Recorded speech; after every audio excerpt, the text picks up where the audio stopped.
Assalamualaikum warahmatullahi wabarakatuh. Kami dari kelompok 1 akan membahas tentang etika profesi fotografer.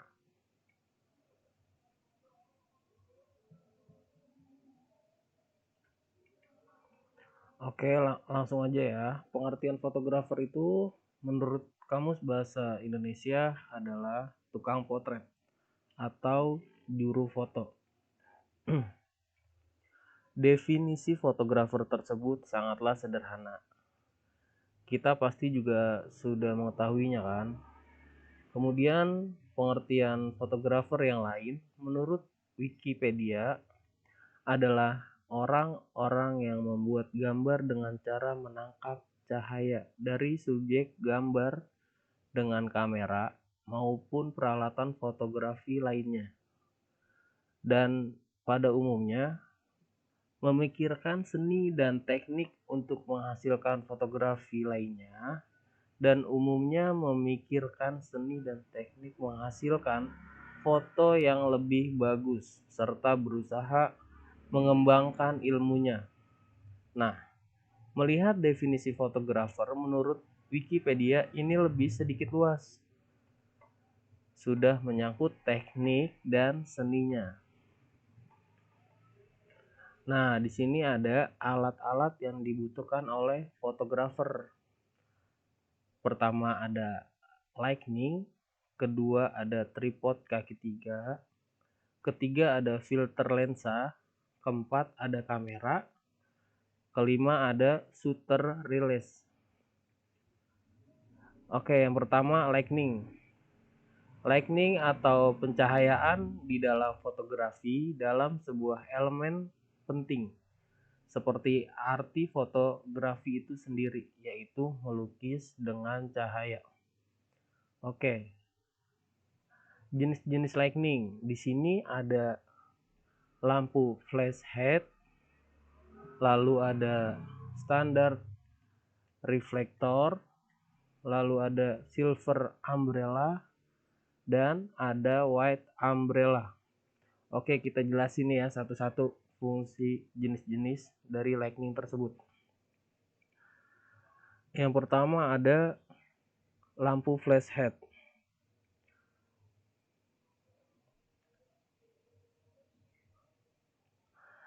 Oke, lampu flash head standar yang umum digunakan untuk pemotretan. Istilah standar flash juga sering disebut dengan flash strobe. Lampu ini menghasilkan cahaya non-continuous atau sedikit memancar atau sesekali memancar. Sumber daya listrik dan kekuatannya diukur dalam WS atau watts count. Lalu yang kedua ada standar reflektor. Merupakan aksesoris standar dari sebuah lampu berbentuk bulat dan dilapisi materi berwarna perak di dalamnya. Cahaya yang dihasilkan cukup keras dan terkonsentrasi. Standar reflektor memiliki ukuran diameter yang berbeda-beda. Lalu ada silver umbrella. Silver umbrella aksesoris lampu berbentuk payung yang digunakan untuk memantulkan cahaya dari lampu. Cahaya yang dihasilkan bersifat menyebar dengan cukup merata, terdiri dari bahan perak, putih, dan transparan. Umbrella yang memiliki lapisan dalam warna perak digunakan untuk menghasilkan cahaya yang cukup keras dan merata. Dan di sini yang terakhir ada white umbrella. White umbrella varian dari umbrella yang memiliki lapisan dalam berwarna putih. Digunakan untuk menghasilkan cahaya yang lebih halus dan merata. Oke, yang kedua ada tripod. Tripod dapat mengurangi pada kelelahan akibat menopang beban kamera. Tripod dapat digunakan untuk melakukan pemotretan shutter speed rendah dan pemotretan long exposure. Dapat membantu pemotret untuk mencapai angle yang sulit dalam pemotretan landscape. Dapat membantu pemotret dalam menghasilkan foto HDR. Dapat digunakan untuk pemotretan fotografi makro. Dapat digunakan untuk pemotretan dengan fitur timer. Dan dapat digunakan untuk mempertajam gambar pada saat melakukan focal length yang panjang. Oke, di sini ada jenis-jenis tripod nih. Ada Manfrotto, ada Photo Pro, ada Adtanta, ada Waving. Nah, lalu ada perbedaan nih, ada perbedaannya tripod dan ada perbedaan tripod monopod dan stabilizer.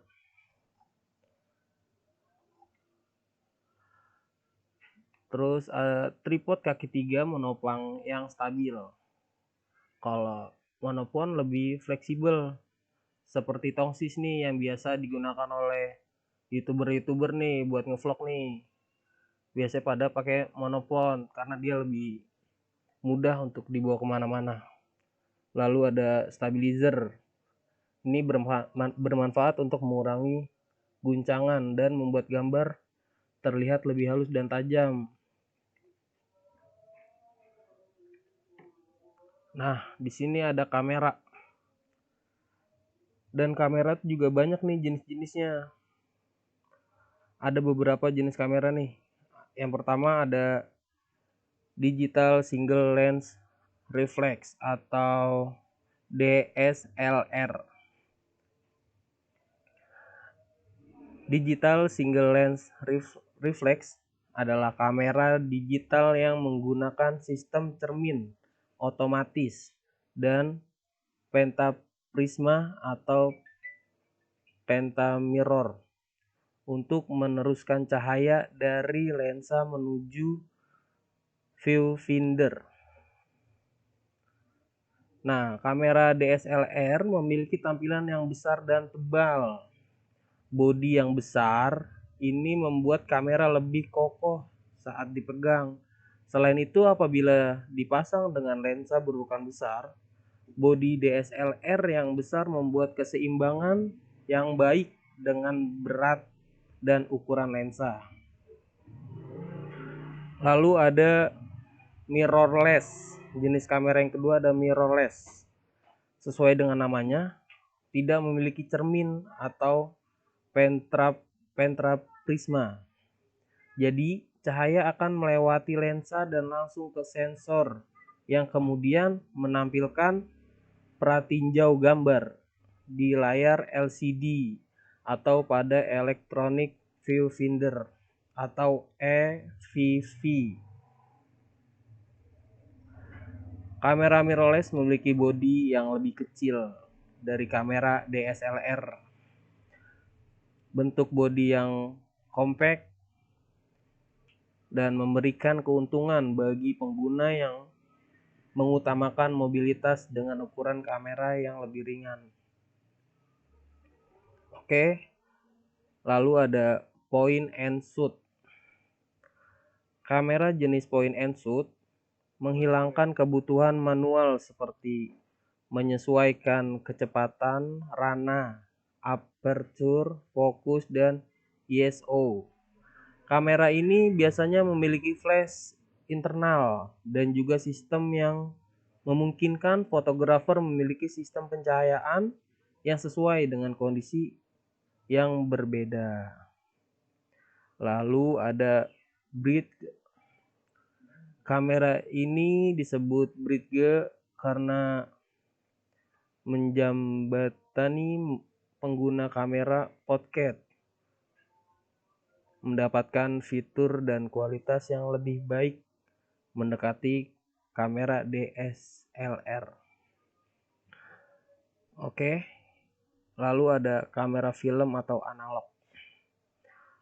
Nah, kamera film atau analog itu walaupun sudah berumur, kamera film kembali naik daun nih sekarang dan populer di kalangan anak-anak muda nih. Biasanya dipakai buat ngevlog-ngevlog YouTube nih.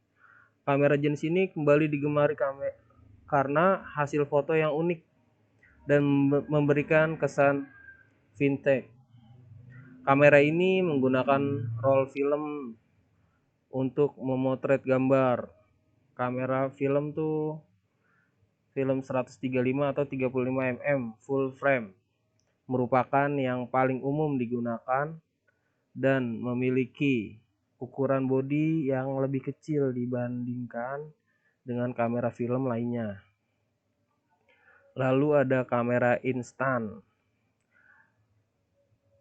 Kamera Polaroid disukai banyak orang karena dapat mencetak foto yang baru ditangkap secara langsung.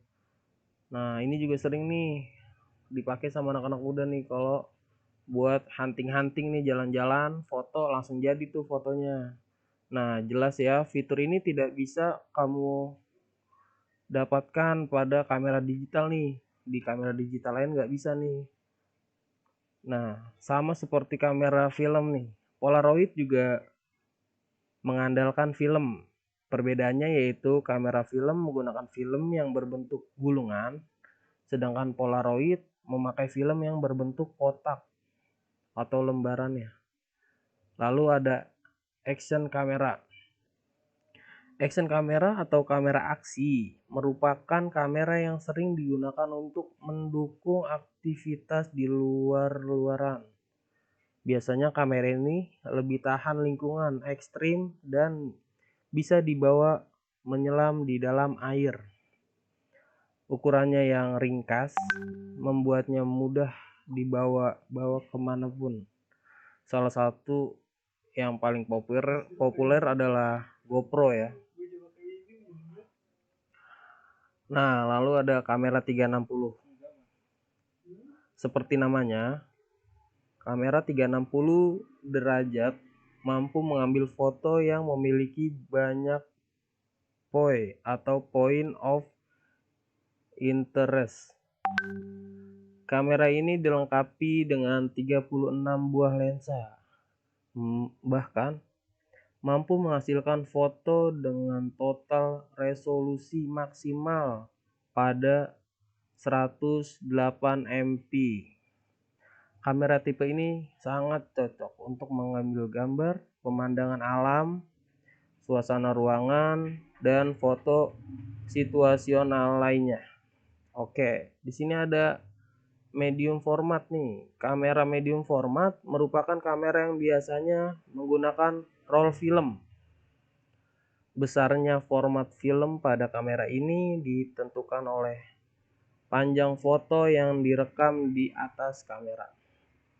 Pada umumnya, format film pada kamera medium format dimulai dari format film 4,5 x 6 atau 6 x 6 atau 6 x 7 dan lain-lainnya. Atau ada juga panorama kamera dengan format sampai dengan 6 x 17. Dan terakhir, underwater kamera. Nah, underwater kamera ini merupakan kamera dengan fitur unik. Sesuai namanya, kamera jenis ini berfungsi untuk merekam kegiatan di bawah laut. Biasanya ia mempunyai ketahanan luar biasa di kedalaman air, bahkan mampu bertahan di suhu rendah. Oke, yang keempat ada shutter release. Shutter release juga bisa disebut kabel release karena fungsi dari shutter release ini sebagai pengganti shutter pada kamera, namun dengan tambahan kabel sehingga dapat meminimalisir goncangan saat menekan tombol shutter. Nah, di sini ada jenis shutter release. Ada infrared, terus ada radio operation. Radio operation juga cocok tuh digunakan untuk jarak jauh.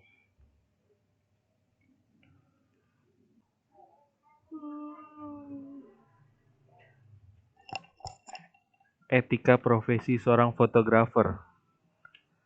Yang pertama, tetap menjaga kenyamanan dan keamanan lingkungan sekitar. Yang kedua, meminta izin dan menghormati orang jika ingin dijadikan objek sebuah foto. Yang ketiga, objek foto tidak mengganggu atau disturbing picture. 1. Tetap menjaga kenyamanan dan keamanan lingkungan sekitar. Di sini ada langkah-langkahnya. Yang pertama, mematuhi aturan memotret. Di beberapa tempat, sering tertera keterangan dilarang memotret. Biasanya tulisan ini tersebut ada pada area publik seperti SPBU, mal, museum, hotel, dan lain-lain. Larangan memotret yang diberlakukan biasanya berkaitan dengan kenyamanan orang lain, keamanan, atau bahkan hak cipta. Jika Anda adalah seorang fotografer yang baik, seharusnya mematuhi aturan tersebut. Yang kedua, memperhatikan area penggunaan lampu flash. Fotografer pasti mengetahui bagaimana sambaran lampu flash kameranya. Yang sangat silau itu, di antara beberapa fotografer, seringkali melanggar aturan penggunaan flash tersebut, terutama saat memotret area publik.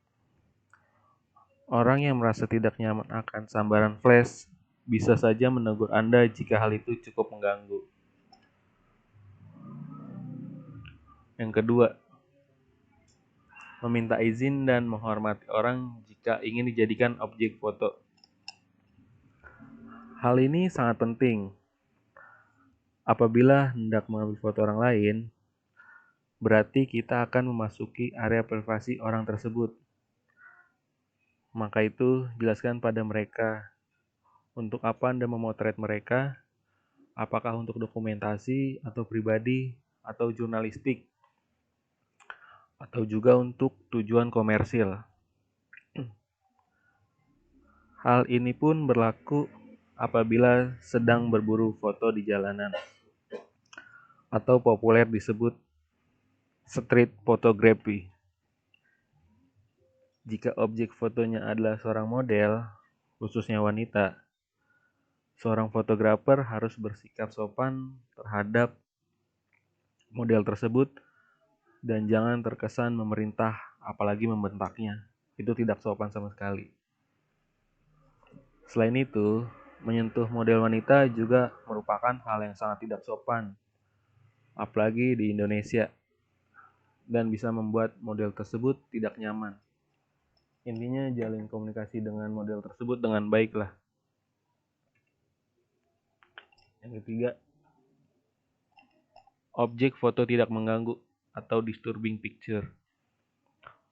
Hal ini pun salah satu etika dari seorang fotografer profesional. Sebuah hasil foto tidak bersifat mengganggu pikiran atau yang dikenal dengan istilah disturbing picture. Contohnya foto yang ada di layar ini.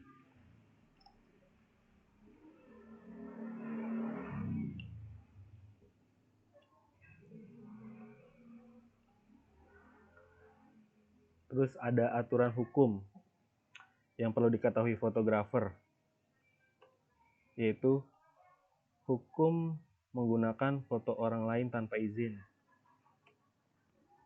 Yang kedua, hukum diam-diam memfoto orang lain. 1. Hukum menggunakan foto orang lain tanpa izin. Menurut pasal 13 ayat 1 huruf J Undang-Undang Nomor 19 Tahun 2000 tentang hak cipta fotografi, termasuk ciptaan yang dilindungi. Selanjutnya, pengaturan hak cipta untuk potret fotografi diatur dalam pasal 19 sampai pasal 23 Undang-Undang Hak Cipta. Yang kedua, hukumnya diam-diam memfoto orang lain. Bagaimana aspek hukum memfoto orang lain secara diam-diam? Contoh, ada teman kantor yang sedang bekerja dan tanpa sadar difoto menggunakan HP yang mana foto itu seolah-olah posisinya nunduk seperti tidur.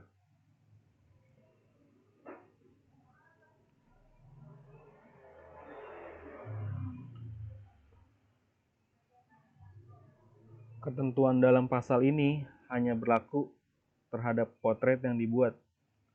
Yang pertama, atas permintaan sendiri dari orang yang ingin dipotret.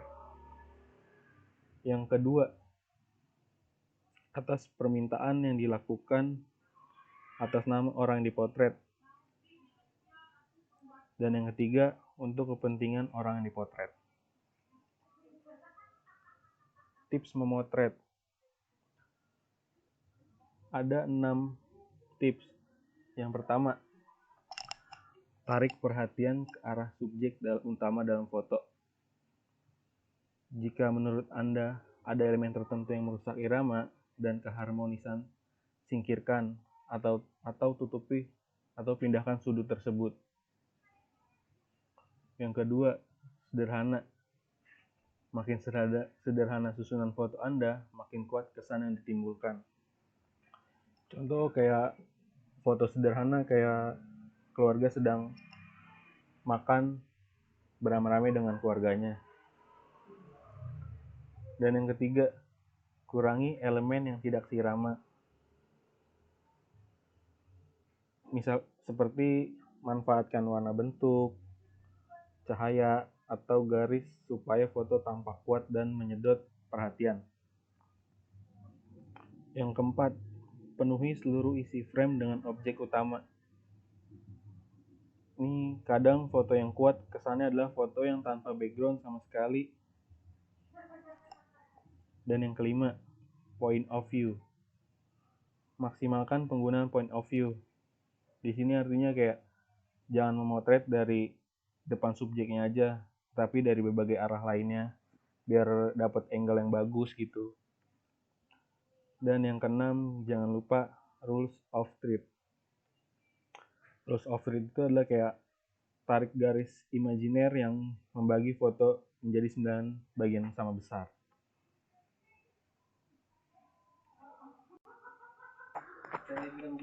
Pada fotografi terdapat beberapa teknik. Yang pertama ada zooming. Zooming adalah sebuah teknik yang membuat objek utama terlihat jelas sementara background terlihat kabur. Jadi di dalam zooming ini objek utamanya itu dia tajam dan backgroundnya itu terlihat kabur atau blur. Yang kedua ada teknik panning. Teknik panning ini objek yang bergerak akan terlihat tajam, sementara background yang diam justru terlihat kabur. Harus mengikuti objek ketika membidik atau mendapatkan foto secara maksimal. Yang ketiga, freezing. Teknik ini merupakan teknik memotret benda bergerak yang menggunakan kecepatan sangat tinggi. Jadi salah satu contoh dari teknik freezing ini, misalkan kita pengen mengambil gambar sebuah burung yang sedang terbang gitu. Jadi kita harus menggunakan teknik freezing. Dengan menggunakan speed yang paling terendah adalah 8 hingga 60 dan memakai tripod agar mendapatkan hasil yang sangat maksimal. Yang keempat, teknik makro merupakan sebuah teknik memotret dalam jarak yang sangat dekat sehingga objek terlihat jelas sangat besar. Untuk menggunakan teknik makro ini kita menggunakan Nikon AF S10 hingga 20 mm, frame 3,5 hingga 4,5G DX. Jadi kalau pakai lensa itu kita bisa mengambil gambar yang paling terkecil menjadi lebih jelas. Yang kelima, teknik siluet, artinya bayangan. Seperti sebutannya, foto siluet ini hanya berupa bayangan. Untuk mendapatkan objek ini kita mengambil, jadi backlight Jadi gambar tersebut itu menjadi backlight gitu, gelap. Teknik bloop yang terakhir, teknik bloop, kecepatan rana dapat diatur sesuai dengan waktu yang kita inginkan. Jadi teknik bloop ini memperhatikan hasil foto dari cahaya. Berarti bahwa kita bisa menggambarkan suatu objek dengan cahaya itu sendiri, kayak contoh-contoh kayak banyak foto yang di IG gitu. Seperti itu.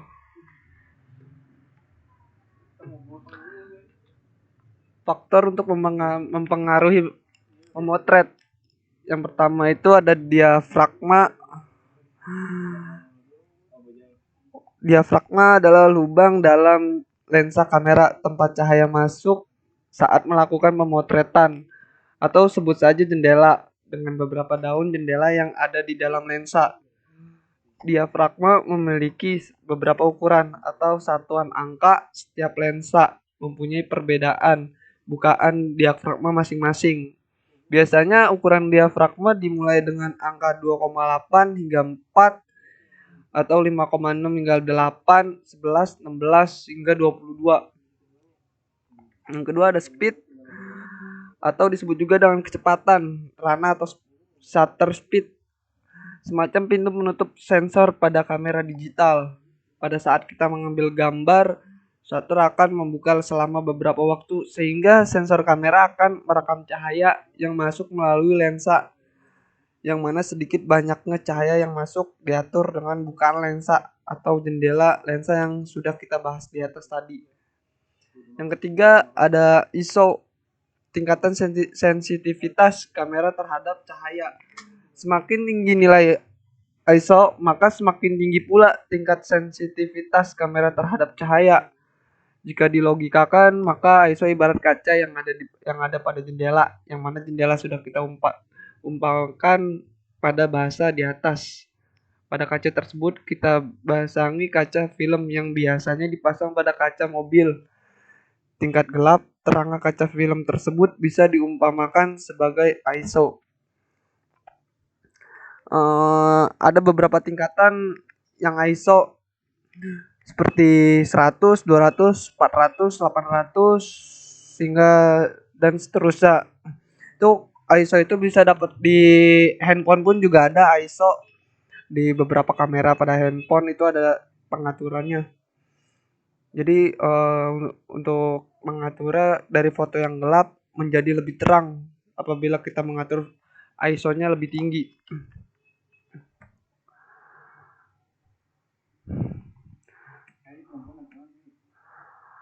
Sini ada jenis-jenis foto. Yang pertama foto manusia, kedua foto natur, ketiga foto arsitektur, yang keempat foto still life, yang terakhir jurnalistik.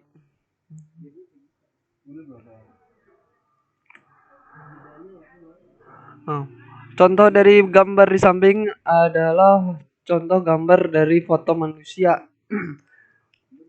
Foto manusia, foto yang objeknya utamanya itu manusia, baik anak-anak, orang tua maupun muda.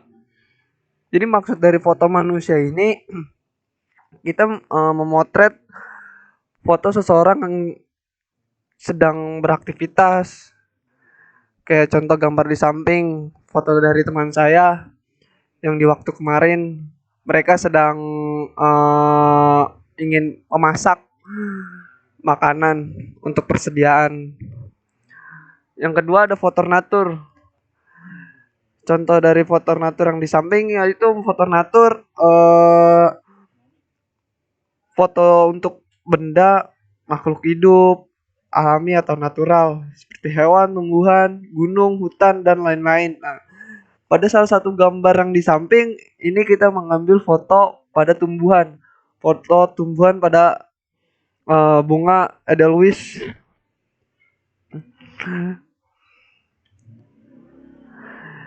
Yang ketiga ada foto arsitektur. Foto arsitektur menampilkan keindahan suatu bangunan, baik dari segi sejarahnya, budaya, desain, atau konstruksinya. Pada gambar di samping kita mengambil contoh dari Google ini,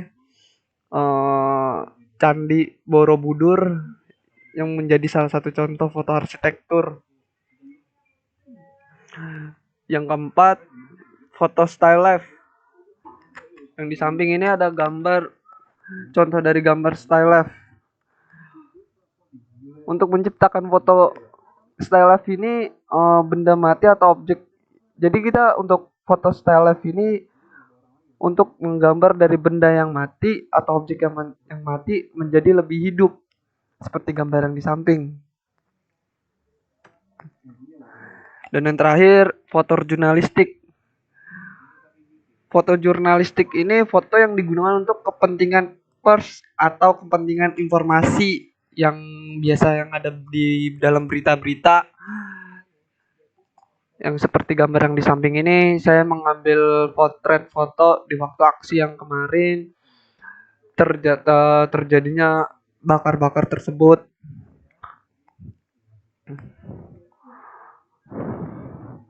Dan yang terakhir, fotografer yang berkualitas bukan hanya berarti hasil foto yang bagus, tapi juga fotografer yang tahu sopan santun, belajar memahami kamera, dan bagaimana membuat foto yang bagus bisa dipelajari dengan cepat dan mudah. Tapi belajar menjadi santun adalah proses yang harus dilatih setiap hari. Fotografer juga merupakan manusia juga. Fotografer harus dapat berempati dan bersimpati. Terima kasih, sekian dari kami dari kelompok 1. Apabila ada kekurangan kata-kata mohon dimaafkan dan dimengerti karena manusia itu tidak ada yang sempurna. Terima kasih. Wassalamualaikum warahmatullahi wabarakatuh.